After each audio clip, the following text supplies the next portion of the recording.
History remembers 1963 as the year America lost its innocence. On November 22, President Kennedy's head snapped back in a convertible in Dallas, and the country plunged into a darkness from which it arguably never fully emerged. The Rat Pack, the unofficial court jesters of the Kennedy administration, were shaken to their core. The party was over. The high hopes were dead. But for Frank Sinatra, the nightmare had only just begun. 2 weeks after the assassination, the Rat Pack was trying to get back to work. They were in Lake Tahoe, huddled against the freezing Sierra Nevada winter, filming a musical comedy called Robin and the Seven Hoods. The title was prophetic, though they didn't know it yet. The mood on set was brittle. Frank was erratic, grieving the president. Dean was quiet, nursing his drinks, watching the snow pile up outside the windows of Harrah's casino. There is a saying in the gambling dens of Steubenville where Dean grew up, bad luck comes in threes. First the president. Then the snowstorm. And then, the phone call that would bring the most powerful man in entertainment to his knees. Sunday, December 8, 1963. Harrah's Lake Tahoe. Frank Sinatra Jr. was 19 years old. He was a talented kid, trying to carve out a singing career in the colossal shadow of his father. He was performing in the lounge, the minor leagues compared to the main showroom where his father held court.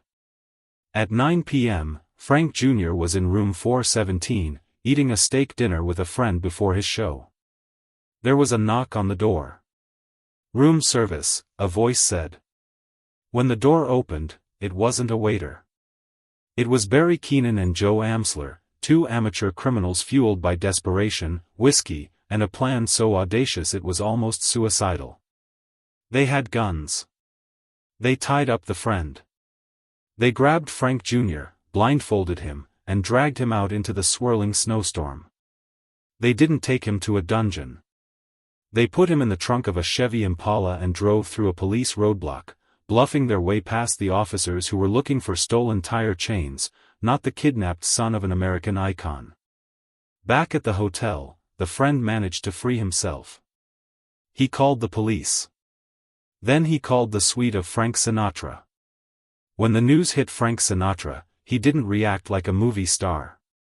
He reacted like a father. The chairman of the board, the man who made waiters tremble and studio heads bow, disintegrated. Witnesses say Frank literally fell against the wall. He couldn't breathe. He began to weep, not silent, cinematic tears, but primal, guttural sobs. He was convinced, with a terrifying certainty, that this was a hit. He thought the mob was sending a message. He thought it was political enemies punishing him for his ties to Kennedy. He thought his son was already dead. He paced the suite like a caged animal, chain-smoking, his hands shaking so violently he couldn't light his own cigarettes. He started screaming orders that made no sense. He wanted to call the president, who was dead. He wanted to call Sam Giancana, the Chicago mob boss. He wanted to grab a gun and go out into the snow himself. Chaos reigned. The suite was filled with weeping hangers-on, terrified assistants, and police officers who didn't know how to handle a grieving legend. And then, Dean walked in. Dean Martin's reaction to crisis was always the same: silence. Stillness. Assessment. While Sammy Davis Jr. was frantic, offering to help but not knowing how, and while the rest of the entourage was panicking, Dean became a block of ice. He walked over to Frank, who was hyperventilating on the sofa. Dean didn't hug him. He didn't offer platitudes.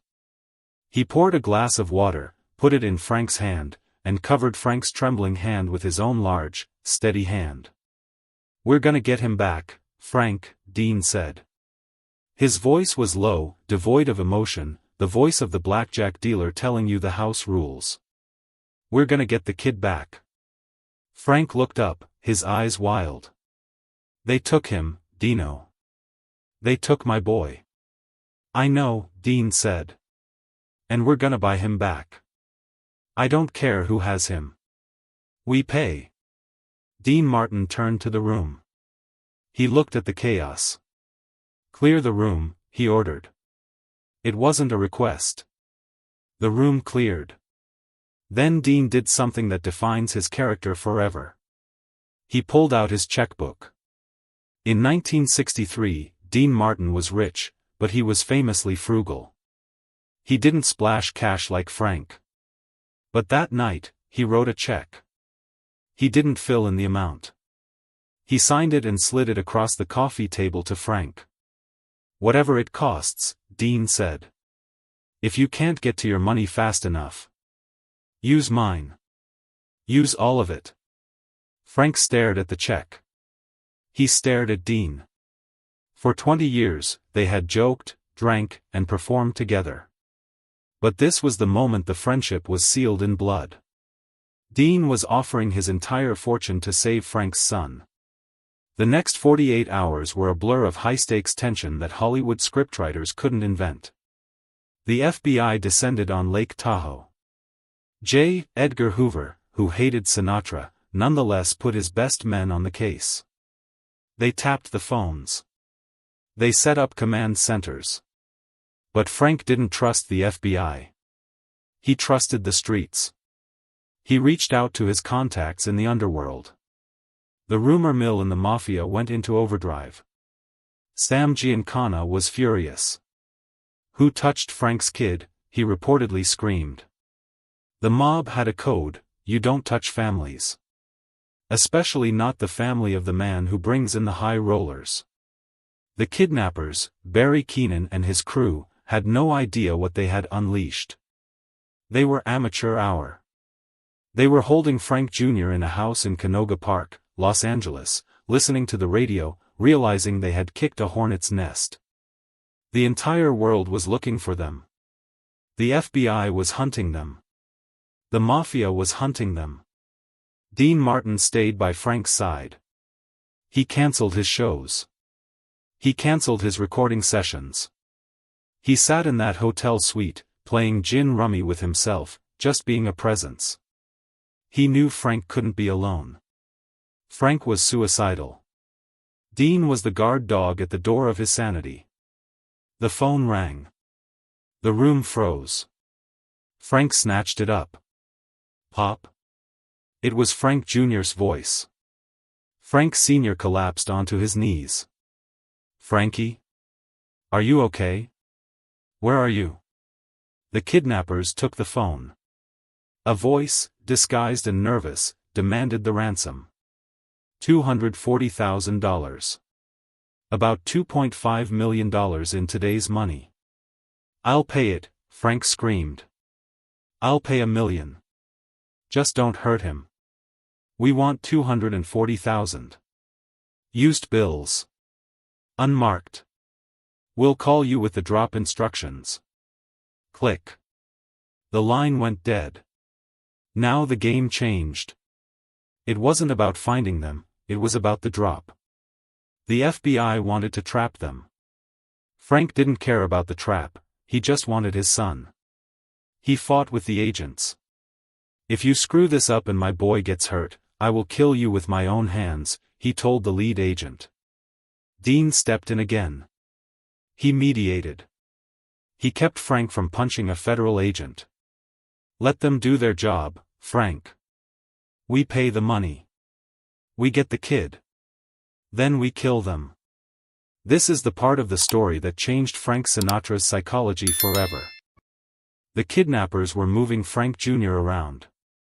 They were calling from payphones to give instructions for the money drop. Frank Sr. had to be by a specific payphone in a gas station in Carson City, waiting for the next ring. He stood there in the freezing cold, huddled in a trench coat, terrified. The phone rang. He picked it up. The kidnapper started giving coordinates. And then, the operator cut in. "Please deposit 10 cents for the next 3 minutes." Frank checked his pockets.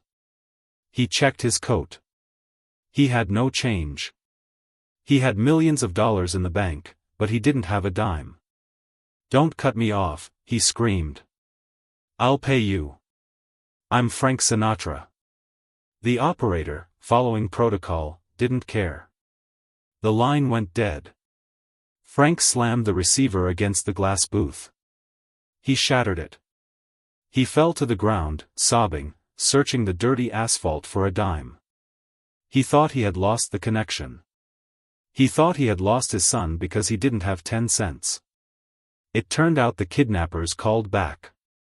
But the trauma of that moment was seared into his soul. The feeling of absolute powerlessness. The chairman of the board, defeated by a coin slot. From that day forward, until the day he died in 1998, Frank Sinatra never wore a suit without putting 10 dimes in his pocket. He was buried with them. It was his talisman against helplessness. The money was gathered. The FBI photographed every bill. The drop was set for a spot between 2 school buses in Los Angeles, Sepulveda Boulevard. Frank wanted to deliver it himself. The FBI said no. It was too dangerous. They sent an agent. Back in the hotel, the waiting was agony. Dean Martin poured drinks that nobody touched. He kept the conversation going, kept the silence from crushing them. He talked about golf. He talked about broads. He talked about anything to keep Frank's mind off the image of his son with a gun to his head. "He's a tough kid, Frank," Dean said. "He's your kid. He's got the Sinatra chin. He'll be fine." Finally, the word came. The money was picked up. Now, the release. December 11, 1963. Frank Jr. was released on Mulholland Drive. He walked through the snow, in Bel Air, dazed, cold, but alive. He walked to the home of his mother, Nancy. When Frank Sr. got the news, the tension broke like a fever. He didn't celebrate. He just closed his eyes and whispered, "Thank God." Dean Martin stood up, straightened his tuxedo jacket, and poured 2 stiff drinks. He handed one to Frank. "To the kid," Dean said. "To the kid," Frank replied. They drank. And for the first time in 4 days, Frank Sinatra stopped shaking. The relief of Frank Jr.'s return was euphoric, but short-lived. Now came the reckoning. The FBI, humiliated that they hadn't caught the kidnappers during the drop, turned California upside down. But they didn't need to be Sherlock Holmes. The kidnappers, Barry Keenan and Joe Amsler, were incompetent. Keenan had already started bragging. He talked to friends. He flashed the money. John Irwin, the third accomplice who had acted as the lookout and the voice on the phone, cracked under the pressure of his own conscience. He confessed to his brother, who called the FBI. Within days, they were in custody. The money, almost all of it, was recovered. It seemed like an open and shut case. A celebrity kidnapping. A terrifying ordeal. A happy ending. But in America, the truth is often less important than the story. And the defense lawyers were about to spin a story that would tear the Sinatra family apart more effectively than any gun could. The trial began in early 1964. The defense attorney, Gladys Root, was a flamboyant character who wore purple ostrich feathers and oversized hats to court. She knew she couldn't win on the facts. The confession was there. The money was there. So she chose the nuclear option. She claimed the kidnapping was a hoax. She stood in front of the jury and the world press and argued that Frank Sinatra Jr., desperate to escape his father's shadow and boost his failing singing career, had arranged his own abduction. She painted it as a publicity stunt gone wrong. The press ate it up. It was too juicy to resist. Sinatra hoax? Kidnapping or PR stunt? The headlines screamed from every newsstand. Frank Sinatra Sr. sat in the courtroom, watching his traumatized son be cross-examined and called a liar. Frank's face was a mask of fury. His hands gripped the bench in front of him until his knuckles turned white. He wasn't just watching a trial, he was watching his integrity being assassinated. The implication was clear: if Junior planned it, Senior must have known. They were calling the most powerful man in entertainment a fraud. Dean Martin didn't have to be there. Most of the Rat Pack stayed away, terrified of the bad publicity. But Dean showed up. He didn't sit in the front row where the cameras could see him. He sat in the back. He wore dark glasses. He watched the room with the cold, analytical eyes of a pit boss. He saw Frank unraveling. During the breaks, in the corridors, Frank would explode. "I'm going to kill her," he would hiss, talking about the defense attorney. "I'm going to tear this whole courthouse down." Dean would step in. He wouldn't shout.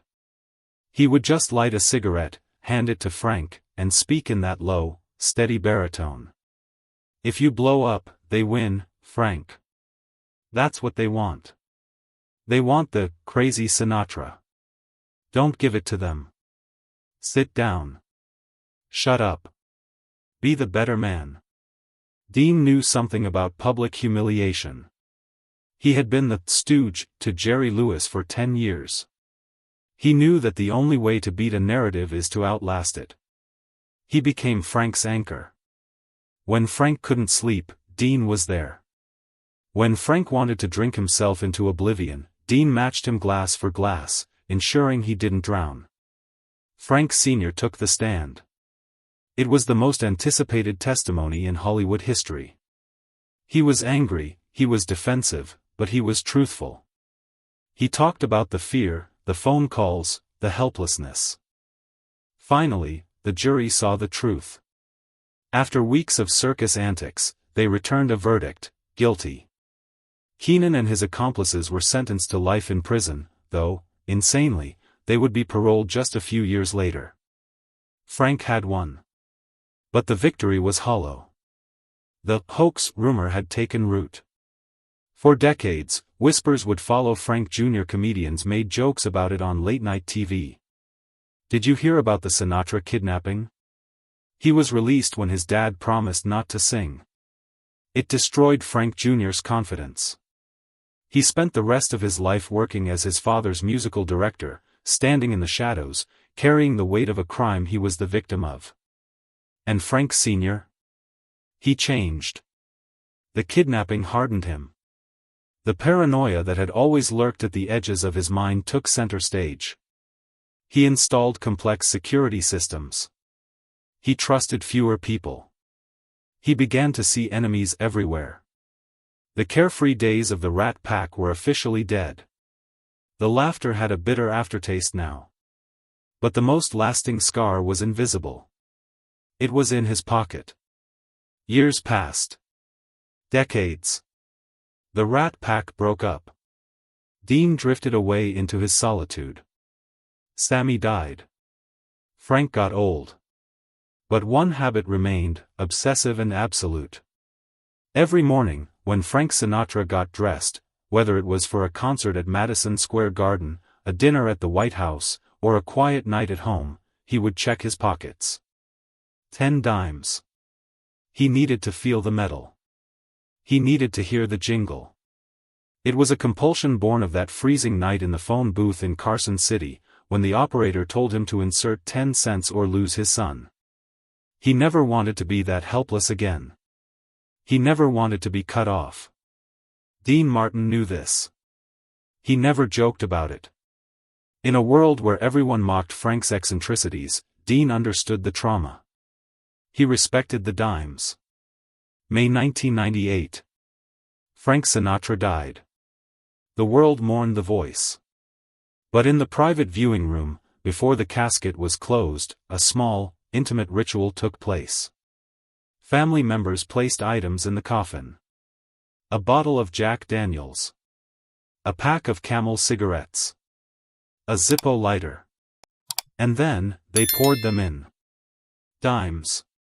Hundreds of them. Shimmering silver coins cascading over the suit of the man who had owned the world but lived in fear of being disconnected. Dean Martin had gone 3 years earlier. He wasn't there to see it. But if he had been, he wouldn't have cried. He would have nodded. He would have understood. The kidnapping of Frank Jr. was the moment the music stopped and reality crashed in. It was the moment the kings of cool realized they were just fathers, terrified in the dark. And through it all, the lesson remained: when the snow is falling, and the phone is ringing, and the world is collapsing, you don't need a fan club. You don't need an entourage. You need a brother who will stand in the snow with you, write a blank check, and tell you it's going to be okay. Frank had the voice. But Dean? Dean had the spine.